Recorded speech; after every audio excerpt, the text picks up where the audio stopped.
Hello everyone. हम SSC GD 2021 के math paper solution कर रहे हैं और आज हम 30 नवंबर शिफ्ट 2 का पेपर सॉल्व करेंगे। तो आपको वीडियो लास्ट तक देखना है। तो चलिए शुरू करते हैं। देखते हैं पहला क्वेश्चन। एक मिश्रण की 35 लीटर मात्रा में दूध और पानी का अनुपात 3:2 है। यदि इसमें से मिश्रण की 4 लीटर मात्रा निकालकर उसके स्थान पर 4 लीटर दूध मिला दिया जाए तो इस प्रकार प्राप्त नए मिश्रण में दूध और पानी का अनुपात ज्ञात कीजिए। देखो ये क्वेश्चन गलत था। यहाँ पे जो मिश्रण की मात्रा निकाली गई है, तो देखो मिश्रण की मात्रा नहीं, यहाँ पे पानी की मात्रा निकाली गई है। बस इतना ध्यान रखना, नहीं तो कोई ऑप्शन मैच नहीं करेगा। ठीक है, यहाँ पे थोड़ा सा यहाँ मिश्रण की जगह पानी लिखा होना चाहिए था। ठीक है, तो देखो क्या है, 35 लीटर है और 3:2 के अनुपात में है। तो देखो 5 की वैल्यू 35 है। ठीक है, तो 1 की वैल्यू 7 आ जाएगी और 3:2 के अनुपात में है। तो देखो ये 7 21 आ जाएगा, ये 7 दूनी 14 आ जाएगा।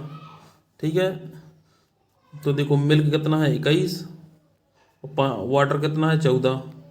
अब इसमें देखो पानी की 4 लीटर निकाल दिया, तो 4 लीटर निकालेंगे तो 14 से 10 हो जाएगा। और अब मिल्क 4 लीटर मिलाया जाता है। ठीक है, तो 25 हो जाएगा। तो बस काट देंगे, 5×25, 5×2 = 10।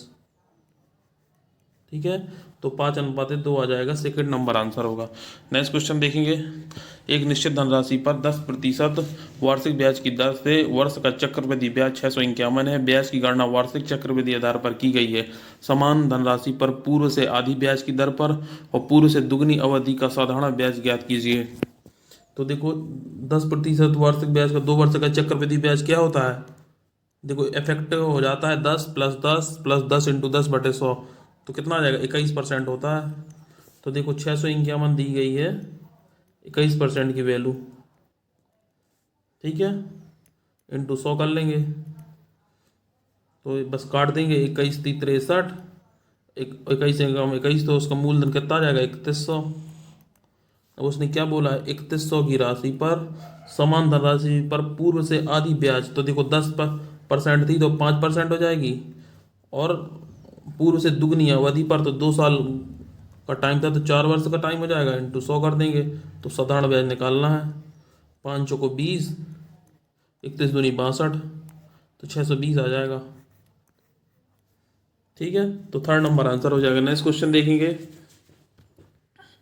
एक रेलगाड़ी की चाल 25% कम कर देने पर यह समान दूरी तय करने में 42 मिनट अधिक लेती है। वही दूरी अपनी वास्तविक चाल से तय करने में रेलगाड़ी को कितना समय लगेगा। तो देखो स्पीड का रेशियो दिया है, स्पीड का रेशियो क्या दिया है, 25% की फ्रैक्शन वैल्यू 1/4। तो कम कर देने पर तो 4 से 3 हो रही है, तो टाइम कितना हो जाएगा, 3 से 4 हो जाएगा ना। और इसकी वैल्यू क्या है, ये 1 की वैल्यू 42 दी है। तो क्या बोला है, रेलगाड़ी द्वारा कितना समय लगेगा, समान समय निकालना है। तो देखो 42 × 3 कर देंगे, ये है टाइम।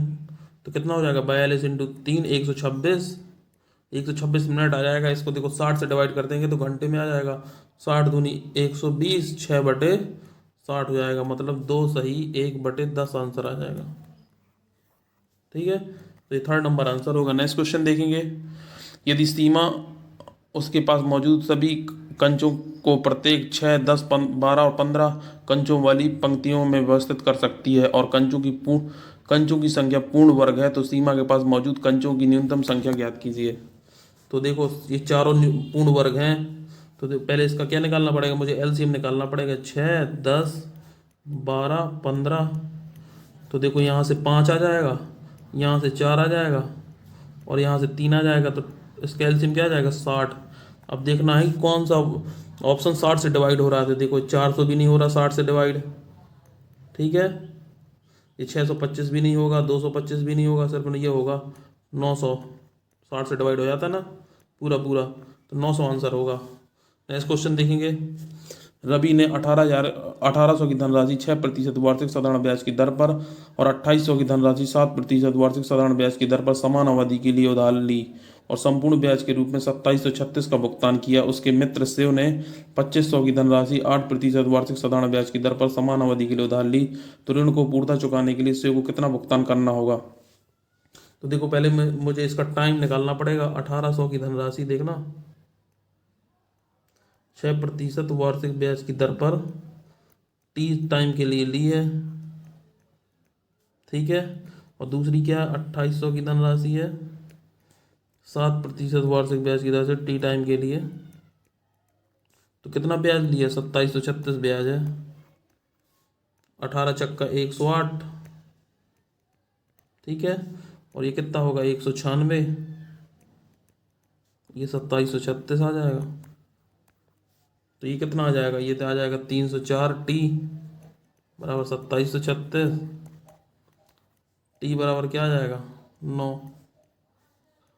9 साल का टाइम था। अब उसने क्या बोला? 2500 की धनराशि पर 8% वार्षिक साधारण ब्याज की दर पर समान अवधि के लिए उधार ली है। तो देखो 2500 की राशि पर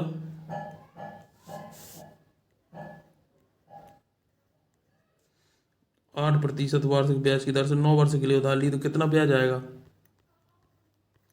देखो ये 2500 है, तो कितना आ जाएगा? 25 अट्ठे 200, 200 × 9 1800 आ जाएगा। तो इसने क्या बोला है? कितना चुकाना पड़ेगा? तो 2500 प्लस ये 2500, इसका ये भी देना पड़ेगा मूलधन, तो 4300 चुकाना पड़ेगा, ठीक है। तो 4300 आंसर आएगा, थर्ड नंबर। नेक्स्ट क्वेश्चन देखेंगे। एक आदमी ने 60 प्रति दर्जन की दर से कुछ अंडे खरीदे और उतने ही अंडे 50 रुपये प्रति दर्जन की दर से खरीदे। यदि उसने इन सभी अंडों को 70 प्रति दर्जन की दर से बेचने के पश्चात 930 का लाभ प्राप्त किया, तो उसके द्वारा खरीदे गए अंडों की कुल संख्या कितनी थी? देखो मैंने क्या मान लिया कि उसने 1 दर्जन अंडे 60 रुपए के खरीदे हैं, ठीक है। और और ये वाली भी 1 दर्जन अंडे 50 के खरीदे हैं। तो उसने देखो 2 दर्जन टोटल 110 के खरीदे हैं। अब उसने बोला 70 रुपये प्रति दर्जन की दर से बेचे हैं, मतलब 2 दर्जन उसने 70 के बेचे हैं, तो 140 के बेच देगा, ठीक है। तो कितने का लाभ हुआ? 30 का लाभ हुआ। और यहाँ पे लाभ कितना बोल रहा है? 930 का। तो 30 की वैल्यू है 930, तो एक की वैल्यू क्या हो जाएगी? 31 जीरो से जीरो कट जाएगा, ठीक है। तो अब उसने बोला कितने खरीदे गए अंडों की कुल संख्या थी, तो देखो 2 की वैल्यू निकालना है। तो 31 दूनी 62, मतलब 62 दर्जन अंडे उसने खरीदे हैं। देखो ये फर्स्ट नंबर आंसर हो जाएगा। नेक्स्ट क्वेश्चन देखेंगे। 24 लड़कों का औसत वजन 24 लड़कों का औसत वजन 28 लड़कियों के औसत वजन से 7 kg अधिक है। यदि 24 लड़कों का कुल वजन 1080 kg है, तो 28 लड़कियों का कुल वजन कितना है? देखो 24 बॉयज़ हैं और 28 गर्ल्स हैं। देखो इनका औसत x है, तो इसका औसत x + 7 है। अब इसने क्या बोला है? 24 लड़कों का कुल वजन 1080 है, तो देखो 1080 कुल वजन है, तो उसका औसत निकाल लेंगे तो कितना आएगा? भाग दे देंगे 24 चौको 96, 24 पंचे 120। तो देखो इन लड़कों का 24 लड़कों का औसत वजन 45 है, और इसका 7 कम है, तो ये 38 हो जाएगा, ठीक है। तो 28 लड़कियों का कुल वजन कितना होगा? तो 38 × 28 कर देंगे। 28 चौको 112, 28 अट्ठे 224, हासिल 22, 28 28 × 84, और 22 कितना हो जाएगा? 106। तो 10 तो 64 आंसर आ जाएगा। तो ये देखो फर्स्ट नंबर आंसर हो जाएगा। नेक्स्ट क्वेश्चन देखिए। ये सिंप्लीफिकेशन क्वेश्चन है, इसको मैं सॉल्व करूंगा, तो देखो क्या हो जाएगा? ये हो जाएगा 16/8×16/3 प्लस 5×3 = 15, 4 19/5/x। और ये कितना हो जाएगा? 9 छत्तीस 43/9। और ये कितना हो जाएगा? 9 छक्का 54, 62 62/9, ठीक है। तो देखो ये 16/3 हो जाएगा, और ये 19/5x। देखो ये 43 और 62 ऐड हो जाएंगे, तो कितना हो जाएगा? 105/9, ठीक है। देखो यदि मैं इसके ऊपर नीचे 3 का मल्टीप्लाई कर दूंगा, तो 48/9 हो जाएगा। तो देखो इसके 48/9 माइनस कर देंगे, इस तरफ आ जाएगा, तो कितना बचेगा? 57/9, ठीक है। तो देखो 19/5/x, और ये 57/9। यदि 19 से काट देंगे, 19 3 57, 3 से काट देंगे 3 3 9। तो x बराबर क्या आ जाएगा? x बराबर आ जाएगा, देखो ये 3 है, यहाँ पे पहुंच जाएगा, तो 3/5 आंसर आ जाएगा, ठीक है। इस तरीके से करना है। The perimeter and area of rectangular sheet are 40 metre and 72 metre square respectively. The length of the diagonal तो देखो क्या दिया, पेरीमीटर दिया और उसका एरिया दिया है, तो मुझे डायगोनल निकालना है। तो पेरीमीटर क्या होता है रेक्टेंगुलर का, ये होता है 2 a+b होता है, बराबर 40 दिया है, तो a+b कितना हो जाएगा, a+b बराबर हो जाएगा 20। उसका एरिया दिया है 72 मीटर स्क्वायर। तो डायगोनल क्या होता है इसका, ये होता है a² + b²। यदि देखो मैं a² b² की वैल्यू निकाल लूँ तो आ जाएगा। तो देखो a² + b² की वैल्यू क्या होती है, a+b का होल स्क्वायर, डायरेक्ट लिखूंगा, -2ab। ठीक है, देखो देखो a+b का होल स्क्वायर का फॉर्मूला लगाया मैंने, तो a+b कितना है, 20 का वर्ग 400 हो जाएगा, और 2ab 72 × 2 144 हो जाएगा, तो कितना आ जाएगा, 256 आ जाएगा। तो a² + b² आ गया 256। ठीक है, अब देखो यदि मैं इसका वो ले लूँगा अंडर रूट, तो कितना आ जाएगा, 16 आ जाएगा ना, तो 16 आंसर होगा। नेक्स्ट क्वेश्चन देखेंगे। The height of A right circular cylinder is 14 centimetre and it's curve surface area 264 centimetre square, तो इट्स वॉल्यूम इज, तो देखो इसका वॉल्यूम निकालना है। तो क्या दिया है इसका, कर्व सरफेस एरिया दिया है, तो क्या होता है 2πr/h होता है ना, 2/22/7, आर की जगह आर लिख देंगे, और हाइट कितनी दी है 14 बराबर 264। 22 से काट देंगे, 22 से कम 22, 4 बचेगा, 22 दूनी 44, 2 से काट देंगे तो छक्का 12, 7 से काट देंगे 2, 7 दूनी 14, और 2 से काट देंगे 2 3 6, तो आर बराबर आ जाएगा 3। तो वॉल्यूम निकालना है, तो πr² होता है पाई, आर की जगह 3 × 3, एच की जगह 14। तो देखो 7 दूनी 14, देखो 2 × 3 6 6 13 18, तो 22 × 18 कर लेंगे, तो 18 दूनी 36 हासिल 3, 18 दूनी 36, 3 39, तो 396 सेंटीमीटर क्यूब आ जाएगा। ऐसे करेंगे।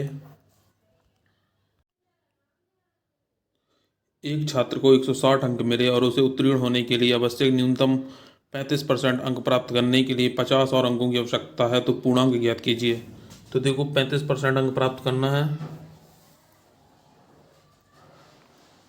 और उसे 160 अंक मिले हैं, ठीक है, और 50 अंक और चाहिए, तो क्या देखो ये 35% की वैल्यू 160 + 50 के बराबर है। ठीक है, तो 35% बराबर क्या हो जाएगा, ये हो जाएगा 210। तो 1% की वैल्यू होती है 35 छक्का 210, तो 100% की वैल्यू कितनी हो जाएगी, 600। तो सेकंड नंबर आंसर हो जाएगा। नेक्स्ट क्वेश्चन देखेंगे। 440 के 35% में कितना जोड़ा जाए कि 550 के 42% के बराबर हो जाए। तो देखो इसके 35% में 35% क्या होता है, 7/20। मैंने मान लेता हूँ x से जोड़ा जाए तो 550 के 42% के बराबर हो जाए। ठीक है, देखो 0 से 0 कट जाएगा, ये कितना आ जाएगा 22, तो 22 सत्ते 154 + x, देखो 5 से काट दूंगा 11 आ जाएगा, और 5 से काट दूँ 5 दूनी 10, 2 से काट दूंगा 21। ठीक है, 11 एकम 11 हासिल 2, 11 दूनी 22, 2 31, तो x बराबर कितना आ जाएगा 231 - 154, तो कितना आएगा 170 आ जाएगा ना। तो देखो फर्स्ट नंबर आंसर हो जाएगा। नेक्स्ट क्वेश्चन देखेंगे। ए ने एक वस्तु बी को 20% के लाभ पर बेची, बी ने इसे 12% की हानि पर सी को बेच दिया, सी ने इसे 25% लाभ पर डी को बेच दिया। यदि बी को 72 की हानि हुई तो डी ने उस वस्तु को किस मूल्य पर खरीदा था। तो देखो इसमें परसेंटेज में क्या बोला, बी को 12% की हानि हुई है, और यहाँ पे बी को 72 की हानि हुई है। तो देखो 12% की वैल्यू 72 है, ठीक है, तो 1% की वैल्यू कितनी हो जाएगी 6, और 100% की हो जाएगी 600। तो बोला है डी ने इस वस्तु को किस मूल्य पर खरीदा था। तो पहले देखो इसने क्या बोला, बी ने इसे 12% की हानि पर सी को बेच दिया, तो मतलब 12% की हानि 88/100 में बेचा। फिर सी ने इसे 25% लाभ पर 25% की फ्रैक्शन वैल्यू 1/5, 4 तो ये हो जाएगा 5/4। देखो ये 2 जीरो से 2 जीरो काट देंगे, ये 2 हो जाएगा, ये 3 हो जाएगा, ये इधर से काट देंगे तो 44 हो जाएगा। और देखो 3 इंटू 5 15 इंटू 44 तो 15 चौको 60 हासिल 6 15 चौको 60 और 6 66 तो 660 आंसर आएगा। नेक्स्ट क्वेश्चन देखेंगे। देखो ये सिंप्लीफिकेशन क्वेश्चन है, ये आपको खुद से करना है। किन्हीं दो संख्याओं के महत्तम समापवर्तक और लघुत्तम समापवर्तक क्रमशः 25 और 750 है। यदि दो संख्याओं में से एक संख्या 75 है तो दूसरी संख्या ज्ञात कीजिए। तो देखो ये फॉर्मूला बेस्ड क्वेश्चन है। क्या होता है, फर्स्ट एक संख्या इंटू दूसरी संख्या बराबर LCM इंटू SCF, ये फॉर्मूला होता है। तो देखो एक संख्या कितनी दी है 75, दूसरी संख्या निकालना है। LCM कितनी दिया है देखो ये दिया 25, ये दिया 750, ठीक है। 75 से काट देंगे तो देखो ये 10 आ जाएगा, तो दूसरी संख्या कितनी आ जाएगी 250, ठीक है। नेक्स्ट क्वेश्चन देखेंगे। एक समान चाल से चलती हुई एक कार 6 घंटों में एक निश्चित दूरी तय करती है। यदि कार की चाल 10 किलोमीटर बढ़ा दी जाए तो वह यह दूरी 5 घंटों में तय की जा सकती है। तो कार द्वारा तय की गई दूरी कितनी है। तो देखो इसमें क्या दिया, टाइम का रेशियो दिया है। टाइम कितना है, पहले 6 घंटे था, फिर 5 घंटे था, तो स्पीड कितना हो जाएगा 5 से 6। और देखो यदि कार की चाल 10 किलोमीटर बढ़ती है तो एक की वैल्यू 10 है, तो डिस्टेंस निकाल देंगे क्योंकि इसमें डिस्टेंस सेम थी। तो कितनी पहले इसकी वो निकालेंगे, इसकी स्पीड तो 10 इंटू 5 50 हो जाएगी, और टाइम 6 घंटे का तो 300 किलोमीटर आ जाएगी दूरी, ठीक है। फिक्स पैटर्न का क्वेश्चन था ये भी। नेक्स्ट क्वेश्चन देखेंगे। 8% और 12.5% और 20% की तीन क्रमिक छूटों के समतुल्य एकल छूट कितनी है। तो देखो इसको सॉल्व करेंगे। तो सबसे पहले देखो मैं फॉर्मूला लगाऊंगा। इसमें फॉर्मूला क्या होता है, x plus Y minus XY/100, ठीक है। तो देखो 8 और 12 में पहले लगाऊंगा तो कितना हो जाएगा, जोड़ेंगे 20.5 हो जाएगा, माइनस देखो इनको वो करेंगे भाग कर इंटू करेंगे तो 12.5 इंटू 8 कितना हो जाएगा 100/100, कितना हो जाएगा 19.5। और ये देखो 20, अब इसमें लगाएंगे 19.5 और 20 में, माइनस 19.5 इंटू 20/100, ठीक है। तो देखो ये कितना हो जाएगा 39.5 और ये कितना हो जाएगा 39/100। देखो ये कितना हो जाएगा 390.100 हो जाएगा, तो कितना आ जाएगा, ये आ जाएगा 3.90, तो कितना आ जाएगा 35.6 आंसर आएगा। तो देखो ये 4th नंबर आंसर होगा। नेक्स्ट क्वेश्चन देखेंगे। 32 श्रमिक 9 घंटे प्रतिदिन कार्य करते हुए एक कार को 14 दिन में पूर्ण कर सकते हैं। यदि प्रत्येक श्रमिक 8 घंटे प्रतिदिन कार्य करता तो इस कार को 18 दिन में पूर्ण करने के लिए कितने श्रमिकों की आवश्यकता होगी। तो देखो 32 श्रमिक 9 घंटे काम करके 14 दिन में कार को कर रहे हैं, ठीक है। तो 8 घंटे कार्य करते हुए 18 दिन में कितने श्रमिकों की आवश्यकता होगी, मतलब मैंने मान लिया m। तो देखो काट देंगे 8 चौको 32, 9 से काट देंगे 9 दूनी 18, 2 से काट देंगे 7, तो m बराबर कितना आ जाएगा 7 चौको 28, ठीक है। Next question. 5 क्रमागत सम संख्याओं का औसत 36 है। यदि अगली 5 क्रमागत विषम संख्याओं को शामिल किया जाए तो सभी संख्याओं का औसत क्या होगा। तो देखो 5 क्रमागत सम संख्याओं का औसत 36 है।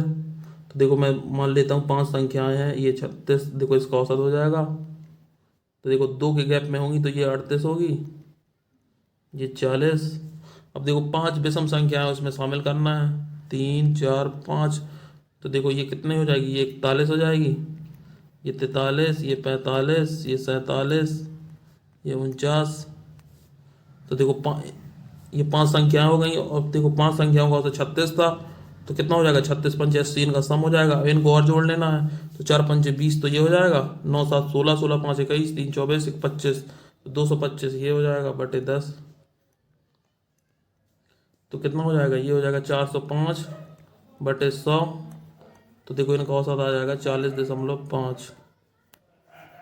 ठीक है, तो फर्स्ट नंबर आंसर होगा। नेक्स्ट क्वेश्चन देखेंगे। ए और बी ने 6,000 में एक कार को करने का ठेका लिया। एक इस कार को ए 10 दिन में और बी 12 दिन में कर सकता है। सी की मदद से उन्होंने 4 दिन तक यह कार पूरा किया। भुगतान राशि में सी का हिस्सा कितना है?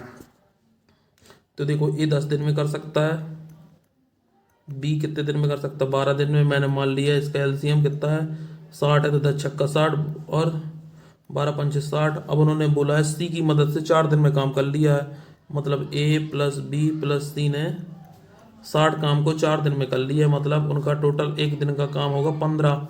तो देखो, ए तो 6 है और बी 5 है, तो 6 5 11, सी कितना हो जाएगा? 4 हो जाएगा। तो बोला सी का हिस्सा बताइए। तो टोटल देखो, 6,000 का काम है, 15 टोटल काम है, तो 15 चौको 60, 400 आ जाएगा। तो सी का कार कितना हो जाएगा? 400 से मल्टीप्लाई कर देंगे तो 400 × 4, तो 1600 आ जाएगा आंसर। ठीक है, तो फोर्थ नंबर आंसर होगा। नेक्स्ट क्वेश्चन देखेंगे। एक वस्तु का अंकित मूल्य 700 है। यदि इसमें से 35% की छूट पर बेचा जाता है तो उसके विक्रय मूल्य इसके इसके क्रय मूल्य के 5/3 गुने के बराबर है। तो वस्तु का क्रय मूल्य ज्ञात कीजिए। तो वस्तु का विक्रय मूल्य उसके क्रय मूल्य के 5/3 के बराबर है। अब देखो, अंकित मूल्य पर 35% की छूट दी है, तो कितने पे बेचा होगा? 65% पे बेचा होगा। ठीक है, तो ये इसका एस पी आ जाएगा, विक्रय मूल्य। तो 7×5 = 35, 7×6 = 42, 3 45, 455। तो देखो, एस पी कितना है? 455। ये 5 की वैल्यू है, तो पर नम 45, 5 एकम 5, तो 3 की वैल्यू कितनी आ जाएगी? 273।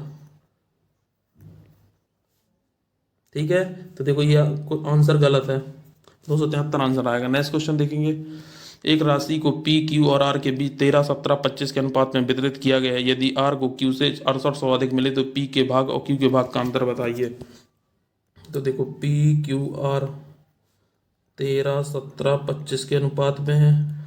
आर को क्यू से देखो, आर को क्यू से 6800 अधिक मिले, तो देखो कितने अधिक मिले यहाँ पे? 8। तो कितना आएगा? 8 8 64, 8 45। तो पी और क्यू के भाग का अंतर, तो देखो कितना अंतर है? 4 का अंतर है। तो 4 की वैल्यू कितनी आ जाएगी? 4 पंचे 20, 4 बटी 32, 2 34, तो 34 तो आंसर आ जाएगा। Fourth number. नेक्स्ट क्वेश्चन देखेंगे। भूखंड को 34,080 में बेचा गया तो मालिक को 20% की हानि हुई, तो 20% का लाभ अर्जित करने के लिए उस भूखंड को किस मूल्य पर बेचा जाना चाहिए? देखो, 34,080 में बेचा गया तो 20% की हानि हुई, 80 में बेचा गया तो 20% का लाभ।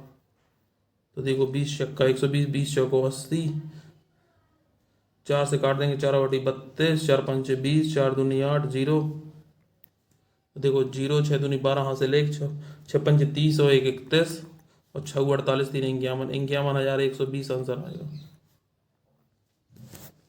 नेक्स्ट क्वेश्चन देखेंगे। 1,26,672 को ए और बी के बीच 7:9 के अनुपात में विभाजित किया गया है, तो बी के हिस्से और ए के हिस्सों के बीच का अंतर कितना होगा? तो देखो, 1,26,672 को टोटल कितना? 16 है ना।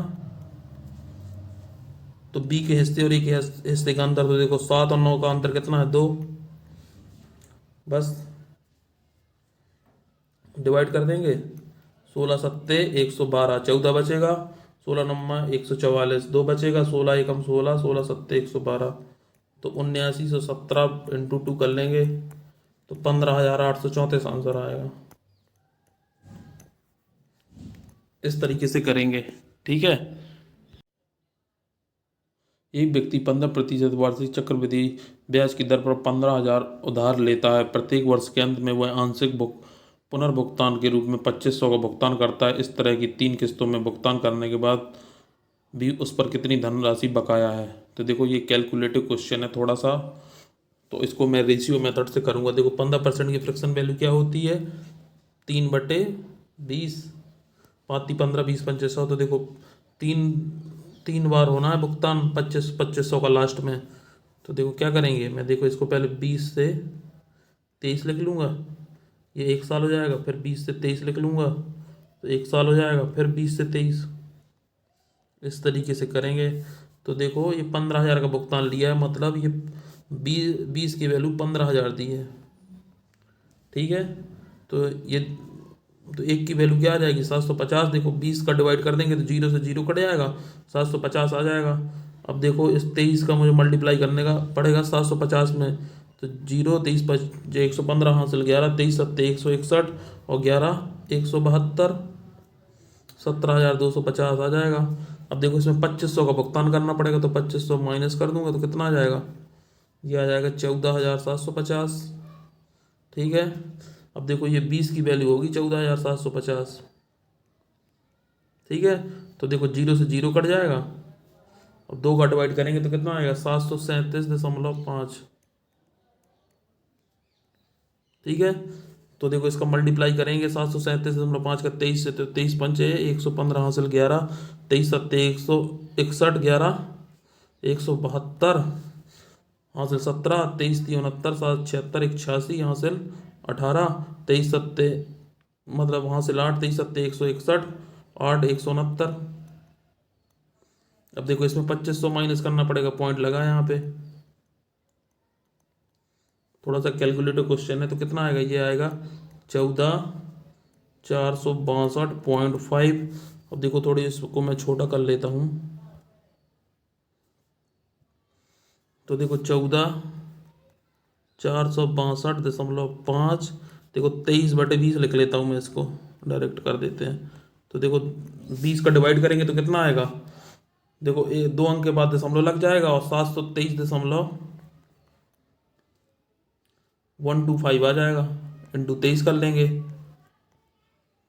ठीक है, तो देखो मल्टीप्लाई करेंगे 23 पंच 115 हासिल 11 23 दूनी 46 11 57 हासिल 5 23 एकम 23 5 28 हासिल 2 23 69 2 71 हासिल 7 23 दूनी 46 7 53 हासिल 5 और 23 सत्ते 161 5 166। और देखो ये 3 अंक के बाद दशमलव है। ठीक है, तो अब इसमें मुझे 2500 माइनस करना पड़ेगा, वही आंसर होगा। तो कितना है, देखो 1,31.875 माइनस 2500। ठीक है, तो माइनस करेंगे तो ये आ जाएगा 14,131.875। ठीक है, तो देखो ये आंसर होगा।